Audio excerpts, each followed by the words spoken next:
Hey, this is Presh Talwalkar. How sharp are your calculus skills?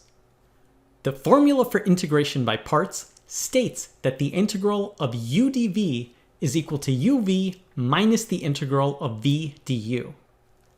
Let's use the formula to evaluate the integral of 1 over x dx.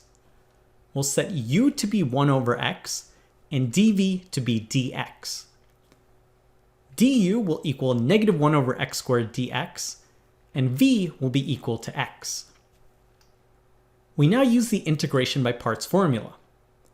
We need u times v. This will be 1 over x times x. We then need to subtract out v du. This will be the following integral. We now need to simplify this equation. 1 over x times x will be equal to 1.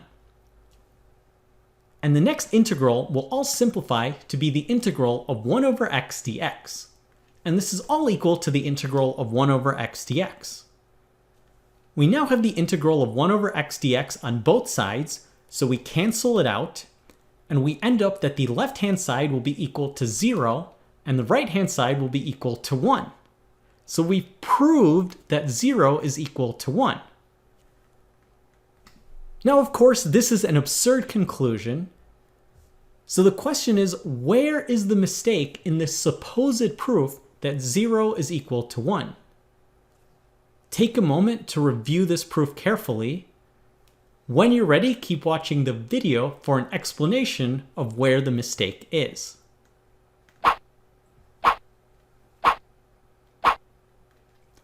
So the mistake in the proof is canceling the indefinite integrals and forgetting about the constant of integration. Up to this line in the proof is correct. The problem is when we take these two indefinite integrals and cancel them out. You can't cancel them out because they're only unique up to a constant of integration. To put it another way, let's suppose that the antiderivative of 1 over x is equal to some function, capital F of x.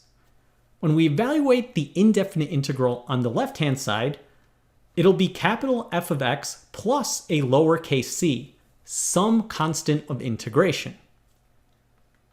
When we evaluate this indefinite integral on the right-hand side, it will be the same function, but it may be a different constant of integration, which I'll denote by a capital C.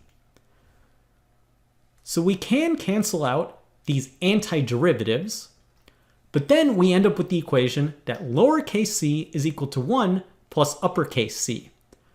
So we haven't proven that 0 is equal to 1. We've actually proven that the constant of integrations will differ by 1.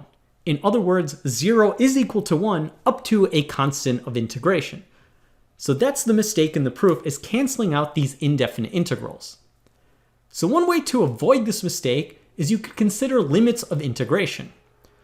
So if you had the integral from a to b of 1 over x dx, we then use the integration by parts formula to get the integral of 1 from a to b plus the integral of 1 over x dx from a to b. Now what happens when we evaluate the function 1 from a to b? Well, this will be equal to 1 at both points, and we're going to subtract that, so we get 1 minus 1. And of course 1 minus 1 is equal to 0.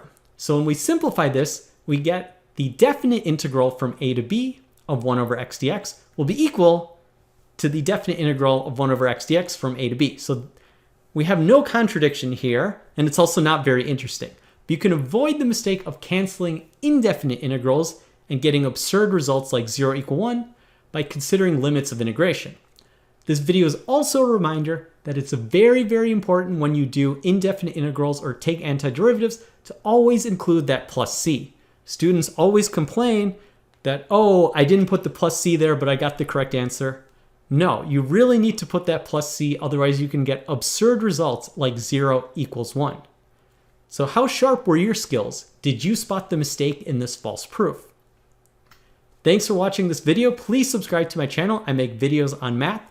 You can catch me on my blog, Mind Your Decisions, which you can follow on Facebook, Google+, and Patreon. You can catch me on social media at Presh Talwalkar. And if you like this video, please check out my books. There are links in the video description.